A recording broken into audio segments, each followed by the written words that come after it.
The effects of childhood abuse can often follow women into adulthood. Here to discuss how men might prepare to help a loved one through their suffering is Dawn Scott Jones. Thank you so much for joining us today on Harvest. Thank you. And you have a powerful story, so let's kind of maybe start with the story and then go from there. Well, thank you so much, first of all, for having me on today. And I want to tell my story, not because it's all rare and unique. It's unique to me, but unfortunately, because it's all too common. And I thought if I shared my story, I might be able to offer some hope and some help. But I was raised in a Christian home and went to church regularly and just knew that there was a God and everything was warm and wonderful in my life, it seemed.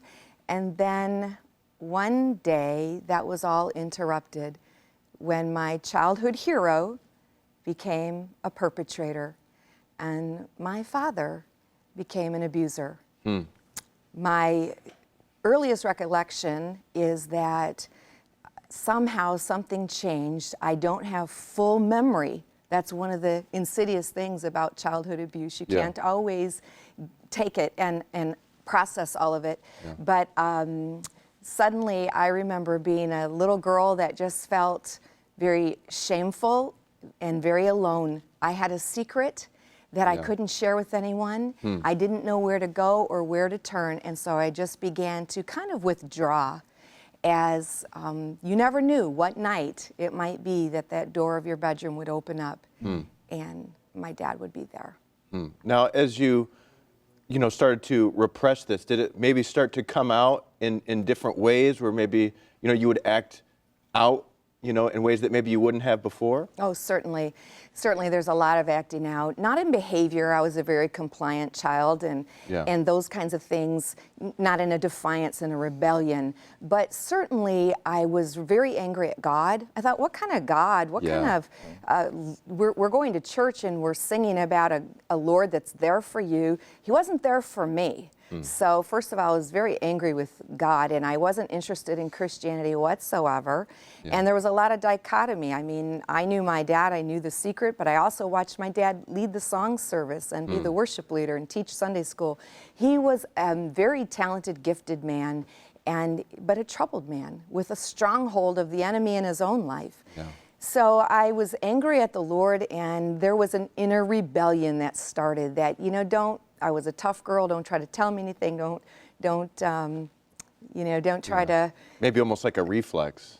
It was, and I was strong, and I wasn't going to cry, and I wasn't going to feel anything, and so I stuffed emotions. Behaviorally, I acted out a little bit as I became a teenager, and was promiscuous, and had no career goals, no drive in life to achieve. My biggest goal was, I'm going to get married and get out of the house. So how did you get from where you were to where you are now, where you can come on television and speak about it, where you can write books about it, and where you appear to have your life in order, at least as much as any of us appear to have our life in order? Well, if I look like I'm in order, that's good. I'm happy about that. Hallelujah. The Lord is such a healer, and I really was on a journey. When I got married at 19 and I had my first baby right away and then a second daughter right away and then a son later, I did not realize, I thought it's over, sexual abuse is done, I don't ever have to talk about it again. I had no idea, no clue, could not connect the dots of how childhood abuse would travel with me throughout my adult life. And it really started working havoc, destroyed my marriage, and the trust issues, intimacy issues, they were all very real. And I just remember thinking, I need a solution. Something has to change in my life. Still not willing to understand that it was sexual abuse. But I met God. And the Lord revealed himself to me again and never let loose of my life. God is so faithful. And I gave my life back to the Lord, and that's when the healing journey began. As I started trusting the Lord, because when your father is your abuser, you have a hard time seeing God, your father, as someone who loves you and will protect you and will champion you. You feel like he's not worthy of trust either. And so I couldn't fully give myself to the Lord. And what you've written about here is not just your experience, but giving advice to men Yes. on how to help women, you know, who have gone through this. So what are some of the tips that you would have for guys who maybe they don't even know it, you know? Sure. And as you say that, I can just hear men, oh, great, all we need is more advice from another woman. Beautiful. Men need a lot of advice, trust me. You know, you said that, Drew, so I'm going to go with that. You know, in my marriage, I was married for 27 years and unfortunately ended, and not that I desired that, but that was the choice my husband made. But so often I would cry and I said, I wish someone would help me. I wish someone would speak to him and help him understand what I'm going through. There needed to be a voice for me. I couldn't articulate it myself. When God called me into the ministry and I went through, you know, my credentialing and became ordained with the assemblies, I started ministering to women and teaching and doing counseling, and I realized that that need still existed, not now just for me, but for the women I was working with, that if I could get a hold of their husband, if I could just speak to him, I could share, and hopefully understanding would bring empowerment that you are married to a special needs wife. You have to understand what's gone on in her life. She doesn't even understand it. And so I wanted to get the dialogue going. Advice for men. Well, first of all, read the book. I hope that it's a helpful tool. I hear that it is. And I go through and the book is divided into 3 parts. How to understand the survivor, understand her fears, her trauma, understand broken trust, understand nightmares and flashbacks and touching, understand that she's a broken woman. Then there's a healing process that you can join her in. How to walk with her in the healing process, become an ally in the healing. Also understand that you're probably the second victim of her childhood abuse, and somehow she could have twisted that now you're the new perpetrator and she's afraid of you. Lots of rage with survivors. So we walk through a lot of that. Now, unfortunately, as you mentioned at the start, this is not an uncommon problem.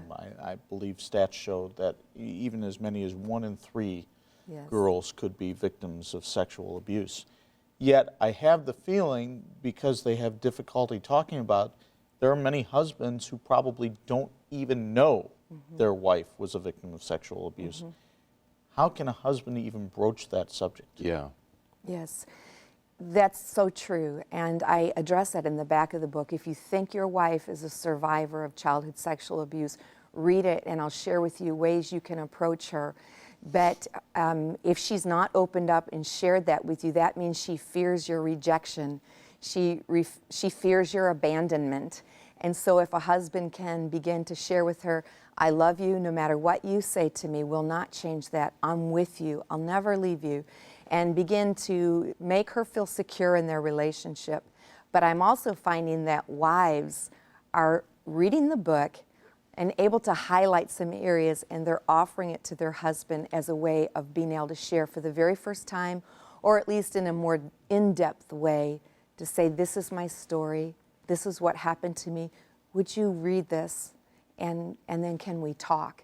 And so I'm so thankful that it's becoming a dialogue tool that opens up their communication. But you can tell there are certain things that you might have with a wife. The rage is one of them. She can be a sweet, wonderful woman, but all of a sudden she can unleash on you. She can have, it can be a world of ups and downs. One minute she wants you close and wants to snuggle, and the next minute you go to touch her and she's pushing you away and rejecting you. It's kind of, don't leave me, get away, the push and pull. There are certain things. And certainly this is obviously written from a woman's point of view, but I also appreciated the foreword there by Cecil Murphy, a wonderful author who we've had here on Harvest, who also went through the same thing. So can some of these principles go either way, whether the victim is a male or a female in dealing with this through adulthood? Yeah, I really believe so. There are commonalities that this is just what sexual abuse does. Shame, deep shame, abandonment. You are alone because you have a secret, and so you step back from the world and you don't interact. Fears, weird idiosyncrasies that triggers and flashbacks, all that. Post-traumatic stress disorder. We're so aware of it with our Vietnam vets or our soldiers, but survivors of abuse have similar things, the smell of perfume, the smell of freshly mowed grass. You Yeah. never know. And so, yes, tons of commonalities, and a male could read that and find help for himself as well. Do you feel like sometimes you still, in some small way, have to deal with this, or was there a moment when you felt like, for you, that you finally laid this to rest? You know, it's a process, and certainly I still will face certain things. The bulk of my heart and my core, I know I'm healed, I'm whole. Even when I was writing that, it's like, God, you've just done such a wonderful work. I have to remember what that felt like. And yet at the same time, it's still very real. And so there are certain things where I'll say, you know what, I'm triggered right now, and I know this is my stuff.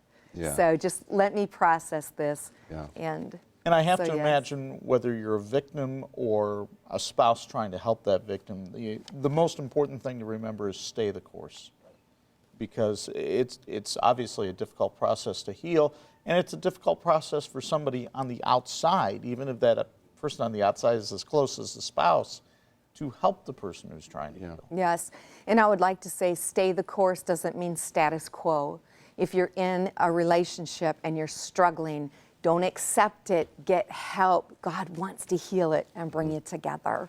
Well, powerful, powerful stuff. Thank you so much for joining us today, Dawn you. Scott Jones. If you'd like to connect with her, you can go to dawnjones.org, or as always, you can go to our website for an easy link back to her website. Don't go anywhere. We have a lot more Harvest Show coming your way.